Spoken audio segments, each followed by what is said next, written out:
Bueno, muy bien, buenas tardes. Me da muchísimo gusto, tiene un gran significado estar aquí en el levantamiento del vuelo de una nueva etapa del Instituto Oviedo con esta Escuela de Altos Estudios, que con esta, vamos a llamarle así, lección inaugural que me han honrado para que la dé, levantamos el vuelo como un capítulo, otro capítulo más del despliegue institucional del Instituto Oviedo. Y para los efectos de clarificar las coordenadas que definen, las coordenadas generales que define la Escuela de Altos Estudios, sobre todo porque tiene como subtítulo, la Escuela de Altos Estudios lleva como subtítulo Económicos, Científicos y Filosóficos. Entonces la lección inaugural que quiero ofrecer es una explicación de por qué se han elegido esas tres disciplinas para la organización de la óptica global, que va a definir la ruta de trabajo, ¿verdad? La andadura de la Escuela de Altos Estudios. ¿Por qué economía? ¿Por qué ciencia? ¿Por qué filosofía? ¿Y por qué no otras disciplinas, ¿verdad? Como, yo qué sé, ciencia y tecnología, ¿no? Pudo haber sido, o antropología e historia, etc. ¿Por qué economía, ciencia y filosofía? Para estos efectos, lo que yo quiero defender aquí, bueno, en primer lugar decir que es también importante hacer esta clarificación de coordenadas, sobre todo porque la inspiración del nombre de Escuela de Altos Estudios, muchos podrán detectar que se recupera una institución fundamental que estuvo ya pergeñada en el último tramo del siglo XX, en el itinerario de don Justo Sierra, y que después él también la animó 30 o 40 años después, en 1910, cuando reorganiza la Universidad Mexicana y la replantea desde la perspectiva de la Universidad Nacional. Justo Sierra, en 1881, cuando era diputado del régimen Porfirio Díaz, él ya había plantado la necesidad de crear una escuela nacional de altos estudios. Pero precisamente planteó el proyecto, pero nunca logró ejecutarlo, porque todavía pues, el sistema educativo en esos momentos estaba totalmente pulverizado, todavía no levantaba institucionalmente, no había un suelo mínimo, había un analfabetismo espectacular, y entonces en realidad ese proyecto inicial de Justo Sierra tuvo que esperar 30 años para que ahora sí, en el último tramo del porfiriato y en el inicio, en la antesala de la Revolución Mexicana, Justo Sierra, ya como ministro de Instrucción Pública, crea la Universidad Nacional, la Universidad Nacional de México, pero previamente, es decir, creo que el decreto de la Universidad Nacional es de mayo de 1910, y en abril emiten el decreto de la creación de la Escuela Nacional de Altos Estudios. En ese sentido, el objetivo que perseguía Justo Sierra es que la Escuela Nacional de Altos Estudios tuviera sobre todo el objetivo de formar maestros, ¿sí? Ese es el concepto original dentro de la tradición mexicana. La Escuela Nacional de Altos Estudios de Justo Sierra tenía como propósito fundamental formar a los maestros, atrayendo a profesores de alto nivel, a los sabios de aquellos momentos, para formar a los maestros. Entonces, en ese itinerario de la Escuela Nacional de Altos Estudios, después en su desdoblamiento tendría un itinerario determinado, distintos avatares que tuvo que enfrentar. Estalla desde luego la revolución con el gobierno de Álvaro Obregón y el ministerio de José Vasconcelos en Educación. Pues hay ahí ciertas tensiones entre la Escuela Nacional de Altos Estudios y la Secretaría de Educación Pública, etc. Lo que terminaría ocurriendo es que ese proyecto terminó después desdoblándose en la Facultad de Filosofía y Letras y la Escuela Normal Superior, ¿no? La institución ya propiamente que recupera la tradición francesa de formación de maestros. Esos son los orígenes históricos de la tradición de una institución que lleva este nombre, Escuela de Altos Estudios, en este caso Escuela Nacional de Altos Estudios. Nosotros estamos recuperando el nombre de esa institución, aunque desde luego no recuperamos el sentido y el contenido de los objetivos que perseguía Sierra, porque no necesariamente la Escuela de Altos Estudios del Instituto Oviedo está abocada a la formación de maestros.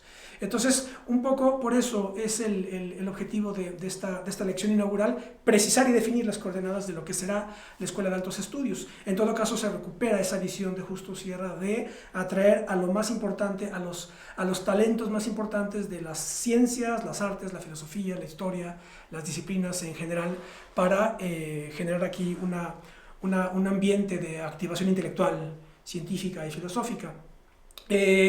Entonces, bien, vamos a ello. Se trata entonces de definir las coordenadas centrales de la Escuela de Altos Estudios, que tiene como subtítulo Economía, Ciencia y Filosofía, Altos Estudios Económicos, Científicos y Filosóficos. De alguna manera consideramos que estas tres disciplinas, aquí está la tesis de la lección, estas son las tres disciplinas que consideramos imprescindibles para lograr comprender la forma en la que la racionalización del mundo se nos ofrece en el mundo moderno. Esa sería la tesis. La economía, la ciencia y la filosofía son las tres perspectivas a través de las cuales, o a través de cuya convergencia, podemos comprender en su justa dimensión el sistema de la razón del mundo moderno. Esa sería es lo que tengo ahora que justificar en lo que viene.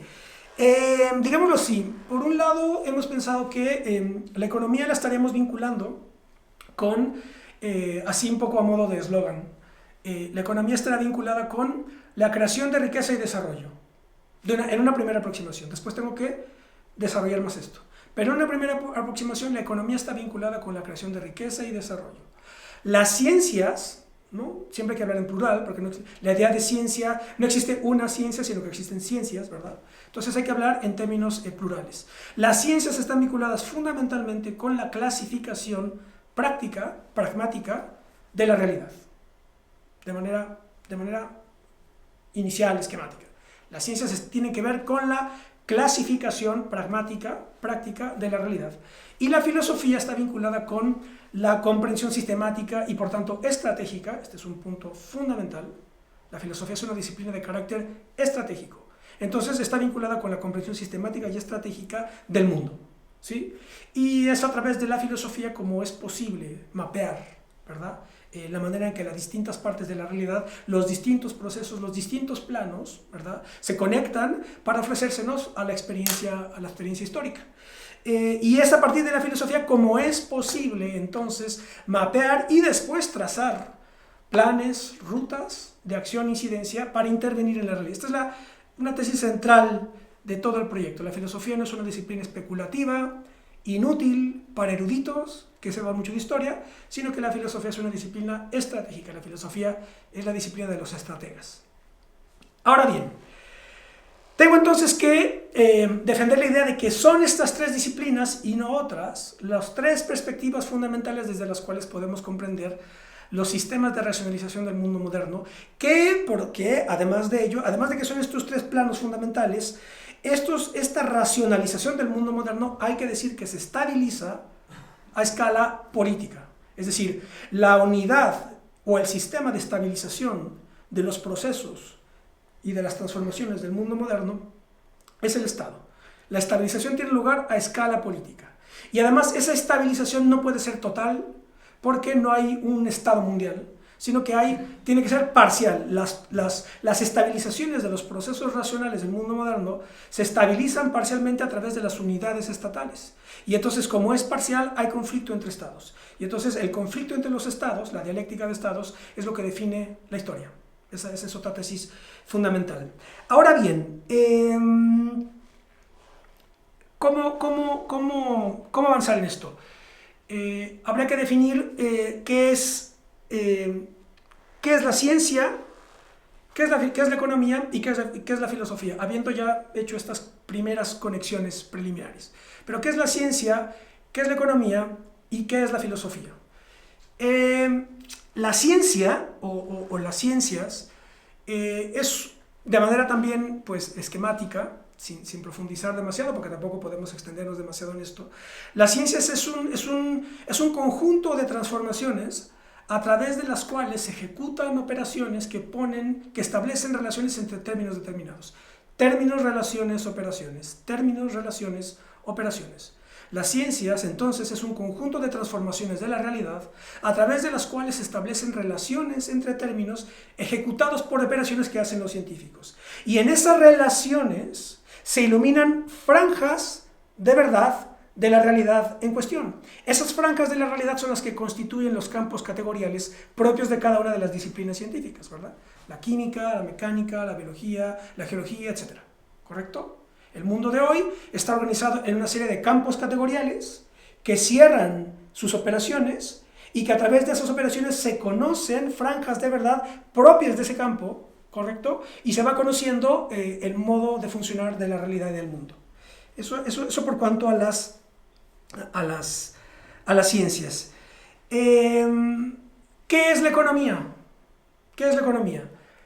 La economía es un subsistema de relaciones sociales que gravita alrededor de la producción y el trabajo. La economía es un subsistema de relaciones sociales que gravita alrededor de la producción y el trabajo para la generación de bienes que son intercambiados según esquemas determinados de intercambio. Esos esquemas pueden ser centralizados, de libre mercado, con intervención alta o baja del gobierno, etc., ¿verdad? Un sistema de precios, etc., ¿correcto? Pero entonces lo fundamental es la producción, el trabajo, los bienes y su intercambio según el esquema que históricamente se nos ofrecen a la interpretación, ¿no? La historia nos ha dado una serie de alternativas, de ejemplos históricos de cómo esos sistemas de producción, esos sistemas de intercambio, pues se ejecutan con resultados buenos o malos, y etc. Esto es lo que la historia nos ofrece como panorama. La unidad fundamental de estabilización de la economía, así como la unidad fundamental de estabilización de los procesos racionales del mundo moderno, a escala macro, son los estados, la unidad fundamental de estabilización dentro de la economía es la institución empresarial. Esa es la cuestión.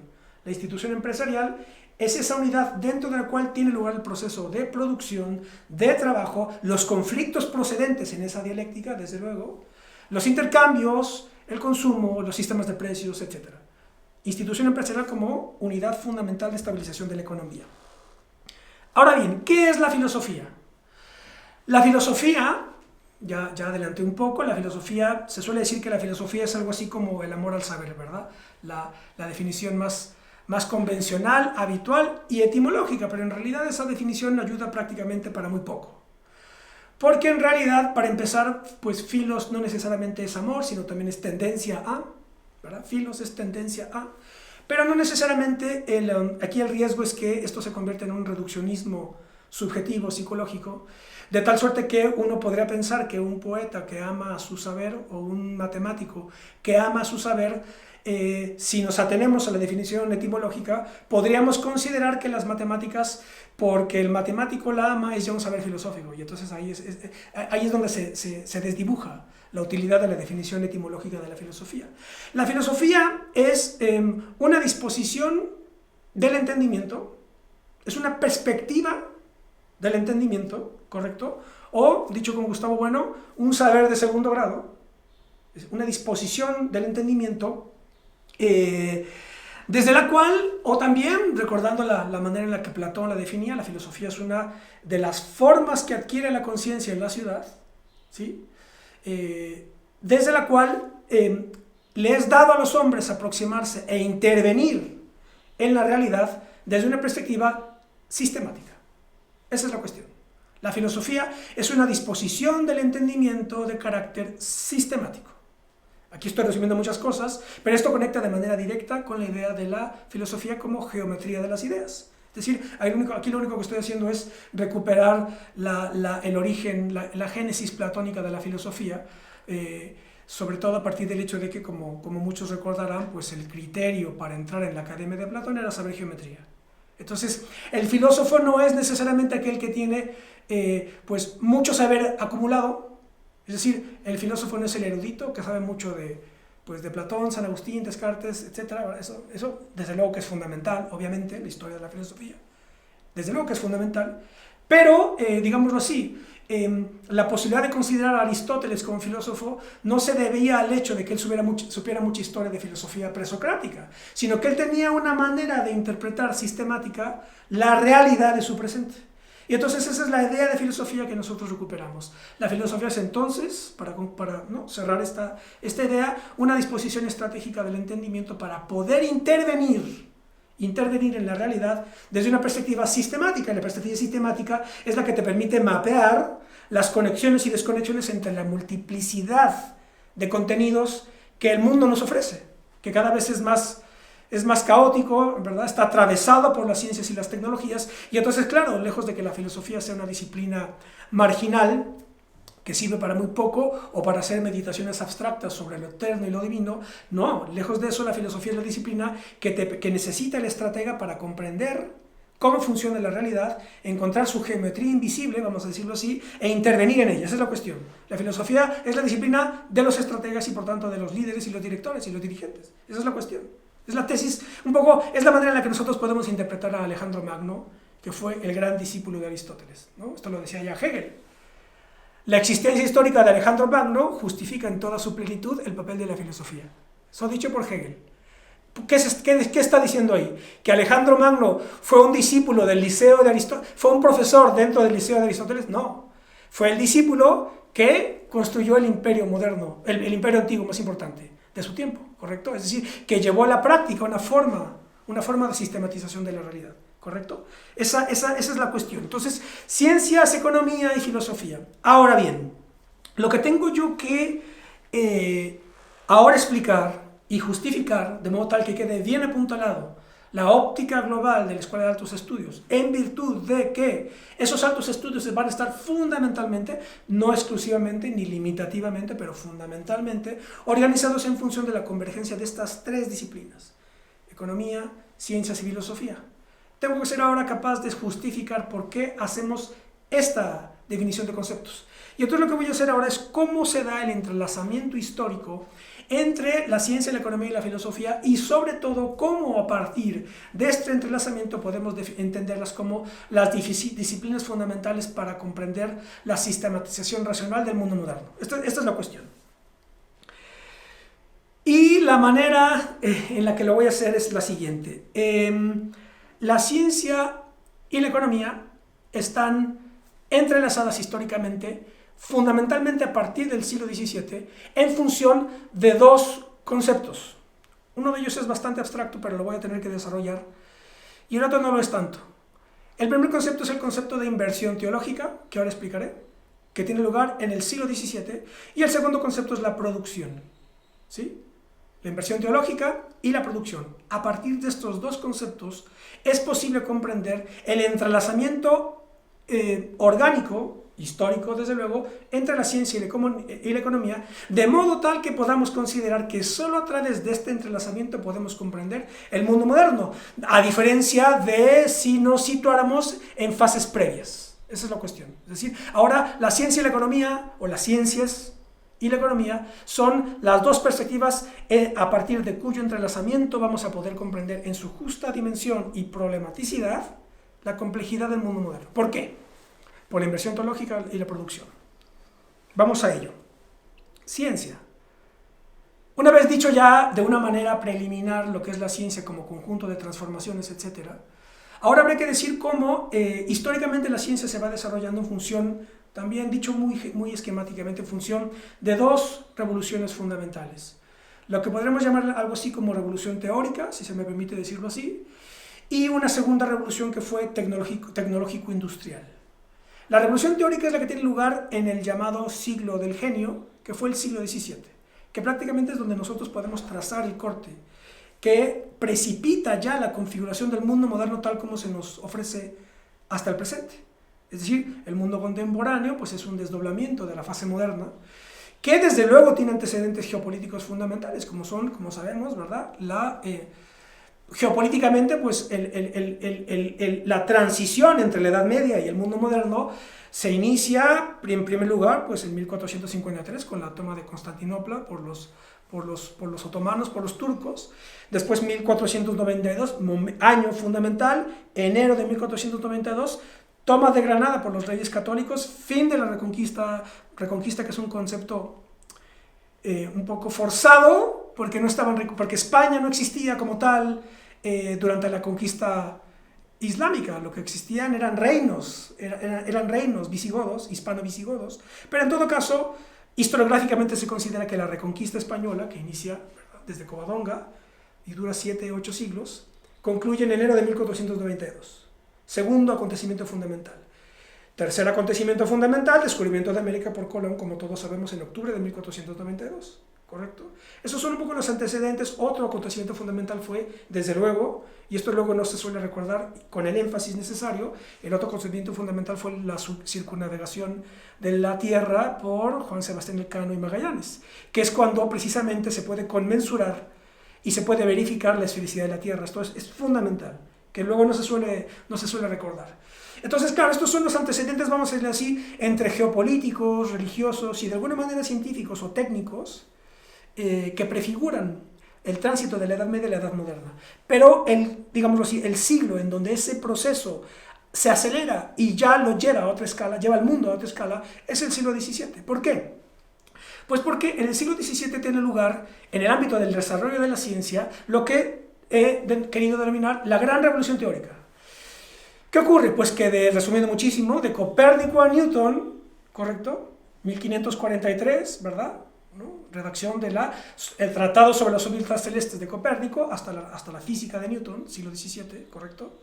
En ese periodo se destruye la concepción del cosmos antigua y medieval, en mitad del cual el cosmos era una esfera cerrada, ¿sí? Dentro de la cual pues, se podía incluso definir una jerarquía y además, por lo demás, atribuirle al hombre un lugar en esa jerarquía, ¿correcto? Sobre todo en la etapa cristiana medieval, pues el hombre como encarnación de Dios, ¿verdad? Que encarna en la segunda persona de la Trinidad, pues el lugar del hombre en ese cosmos cerrado será de primer orden.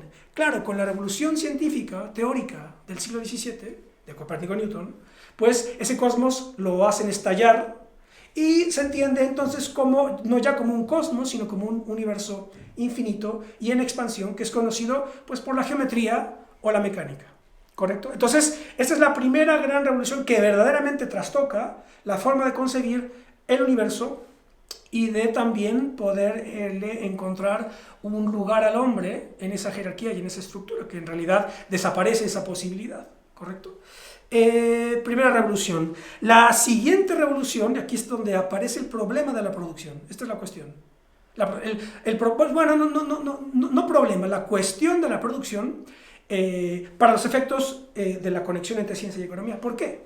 Pues porque con la segunda revolución, que es la científico-industrial, a lo que nos estamos refiriendo es a la gran revolución industrial, con epicentro en Inglaterra. Con la revolución industrial, desde el siglo XVIII, vamos a poner como fecha aproximada, 1760 aproximadamente, revolución industrial hasta todo un siglo, hasta la mitad del siglo XIX. Toda esa fase de transformación de la economía. La revolución industrial, conocida de manera general por todos. ¿Qué es lo que ocurre con la revolución industrial en su relación con la ciencia? Esto es algo que plantea una de las tesis fundamentales de Carlos Marx. Marx plantea que el capitalismo, como producto de la revolución industrial, cumplió la función de convertir a la ciencia en un factor de la producción.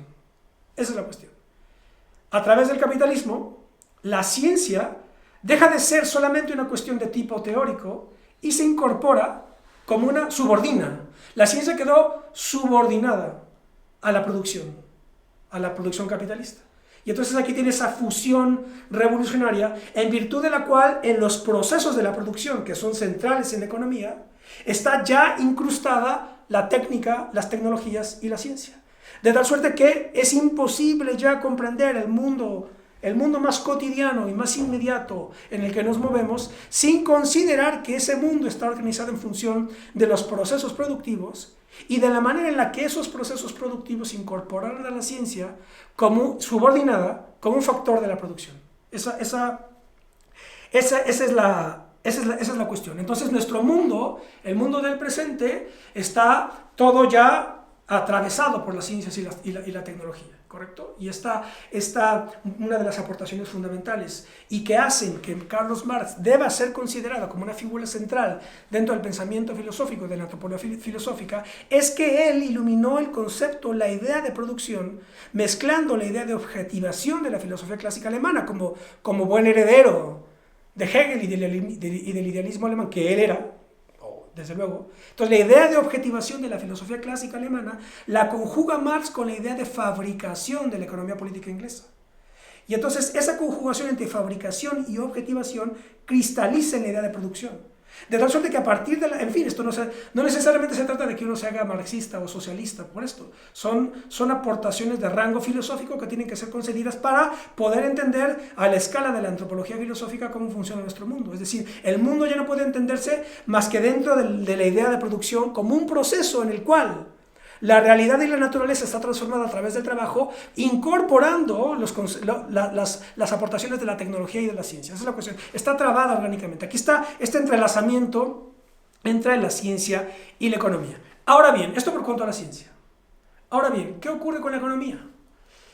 Ocurre lo siguiente. Otra vez el primer corte es en el siglo XVII. Esta es la cuestión. ¿Por qué? Como están viendo, el siglo XVII es donde empieza a tener lugar ese corte drástico que nos permite comprender cómo va configurándose el mundo moderno con los antecedentes que ya señalé, geopolíticos, etc. Para no perder de vista el descubrimiento de América y la toma de Granada, el conflicto con el Islam, etc. Eso es fundamental también, no hay que perderlo de vista. Es decir, ni la ciencia ni la economía están al margen de procesos políticos, geopolíticos, etc. La capacidad aquí es precisamente de poder mapearlo sistemáticamente, y para eso sirve la filosofía. Ni más ni menos, para poder encontrar qué conexiones y también desconexiones, porque no todo está conectado con todo, qué conexiones hay entre procesos económico-productivos y despliegues geopolíticos dibujados a escala religiosa. Bien, ¿qué ocurre con la economía? Ocurre lo siguiente, y aquí es donde aparece el concepto de inversión teológica, que es un concepto que utiliza Gustavo Bueno para explicar la configuración y la cristalización de la economía como saber o como forma de racionalización del mundo. Porque desde luego que había procesos productivos, siempre, desde luego, ¿sí? La economía está ya planteada en la obra aristotélica, pero la economía, tal como la entendemos hoy, la economía política, empieza a conformarse a partir del siglo XVII en función de lo que, ya digo, se conoce como inversión teológica. ¿Qué es la inversión teológica?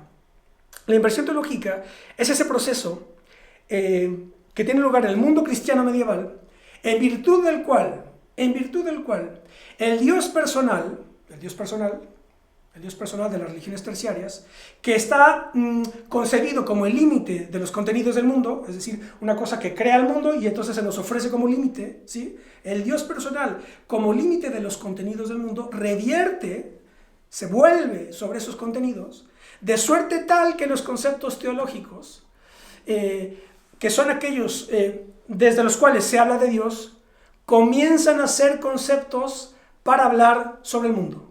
Es decir, los conceptos de la teología comienzan a partir del siglo XVII a dejar de ser aquello por medio de lo cual se habla de Dios para comenzar a hablar sobre el mundo.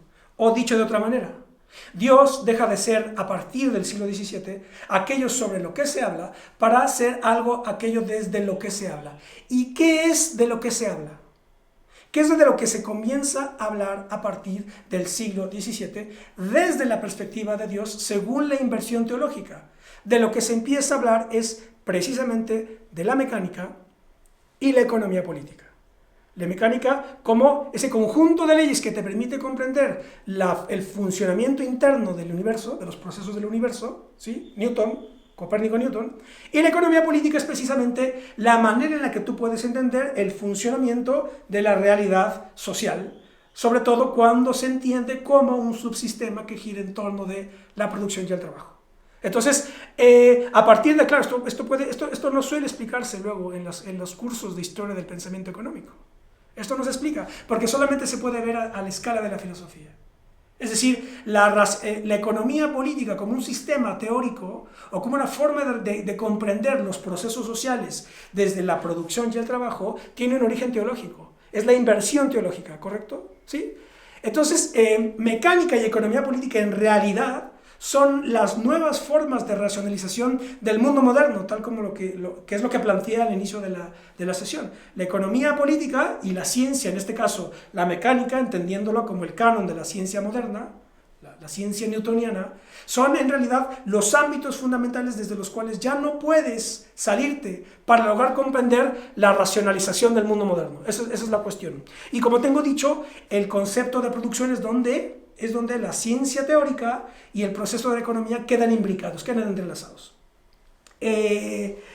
Por lo tanto, así como en el ámbito de la ciencia hubo dos revoluciones, revolución teórica siglo XVII, revolución científico-industrial, tecnológica, siglo XVIII, XIX y hasta el presente, así como hubo esos dos procesos revolucionarios, en el ámbito de la economía en realidad ocurrió de alguna manera lo mismo, en espejo, ¿sí?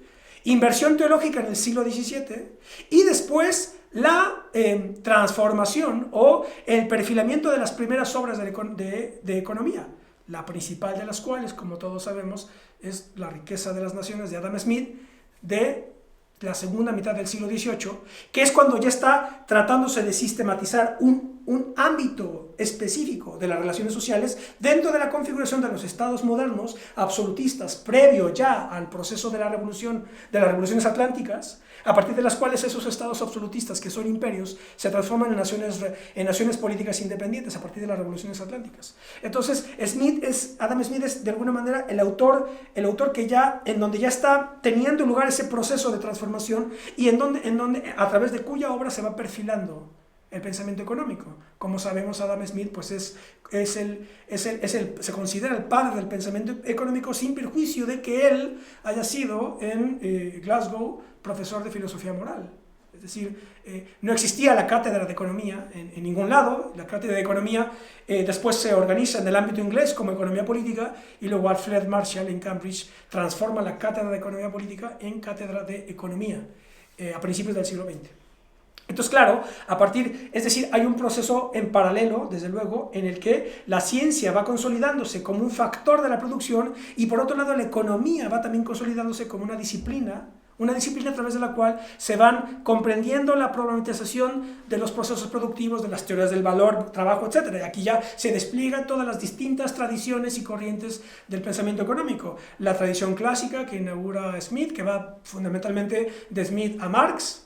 En medio pues está David Ricardo, Bentham y otros, ¿correcto? Último tramo del siglo XIX, escuela marginalista, después crisis del 29, la revolución keynesiana, después todo el proyecto de la economía soviética, la escuela de Varsovia, después internamente pues la crítica a Keynes desde el ámbito de la escuela austriaca, von Mises, Hayek, etc. Crisis de los 70 y emergencia de la escuela de Chicago como una segunda vuelta de la tradición neoclásica. Desde Estados Unidos, más o menos, ¿no? como un panorama general de las grandes tendencias de la economía. Entonces, lo que yo trato de explicar es cómo históricamente tanto las ciencias, particularmente la mecánica, quedó incorporado a través de la producción con la economía, en el sentido de que el capitalismo hizo de la ciencia un factor de la producción, y la producción es el concepto alrededor del cual pivota el pensamiento económico en función de las diversidades de teorías que existen, como tengo dicho, desde Smith hasta el presente. Entonces ese es el entrelazamiento que se da entre ciencia y economía. Es un poco abstracto y general, pero creo que era fundamental llevar las cosas a este nivel para lograr justificar, ¿verdad?, con precisión, porque no puedes más que abordar la realidad del presente en la perspectiva de una escuela de altos estudios desde la convergencia entre la economía, la ciencia y la filosofía. No se trata nada más de que aquí se quieran analizar cuestiones económicas de tipo de desarrollo empresarial, no nada más desde esa perspectiva, sino que lo que se trata es de comprender la centralidad que tiene la producción y la economía en su conjugación con la ciencia para comprender el mundo moderno. ¿Cuál es el entrelazamiento que se da de esto con la filosofía? Pues la filosofía se entrelaza con esto cuando se concibe precisamente como un saber de segundo grado. La filosofía como saber de segundo grado, que es la idea con la que define la filosofía Gustavo Bueno, dice que al ser de segundo grado significa que viene después de los saberes de primer grado. ¿Cuáles son los saberes de primer grado? Pues los saberes prácticos, científicos, tecnológicos, entre medio de los cuales la realidad se despliega en sus ámbitos prácticos, cotidianos, etc. Es decir, y entonces luego de los saberes de primer grado y de las prácticas de primer grado, de la organización práctica, religiosa, política, científica, tecnológica, social, cultural del mundo de nuestro presente, entonces viene la filosofía como saber de segundo grado, como disposición estratégica del entendimiento para, de alguna manera, vamos a decirlo así, sobrevolar esa realidad, pero no para pensar hacia el cielo, sino para sistematizarla y mapearla, ¿verdad?, a escala estratégica. ¿Correcto? Y entonces ahí está el entrelazamiento que se da entre ciencia, economía y filosofía. Ahora bien, para que pueda tener lugar la comprensión sistemática y por tanto estratégica, entre la filosofía y la ciencia y la economía, se requiere de un sistema filosófico. Y un sistema filosófico es un conjunto trabado y coherente de diversidad de teorías. Teoría del Estado, teoría de la historia, teoría de la economía, teoría de la antropología, teoría de la cultura, teoría de la religión, etc. Y solamente desde esa coherencia que puede darse entre varias teorías, se puede hacer una radiografía o un mapeo sistemático del presente. Esto es la manera en la que yo justificaría la idea de que la Escuela de Altos Estudios está dibujada a esta escala. Desde luego que no tienen que ser todas las ponencias a este nivel de abstracción, pero creo que como lección inaugural era importante por lo menos dejar apuntado la escala desde la cual estamos observando la ruta de trabajo y la ruta, el itinerario que tendrá la Escuela de Altos Estudios, al entender que la correcta comprensión y la correcta sistematización del racionalismo de nuestro tiempo, del racionalismo moderno, solamente puede darse en función de la convergencia entre la economía, las ciencias y la filosofía. Es lo que yo tendría que decir en esta primera lección. Gracias.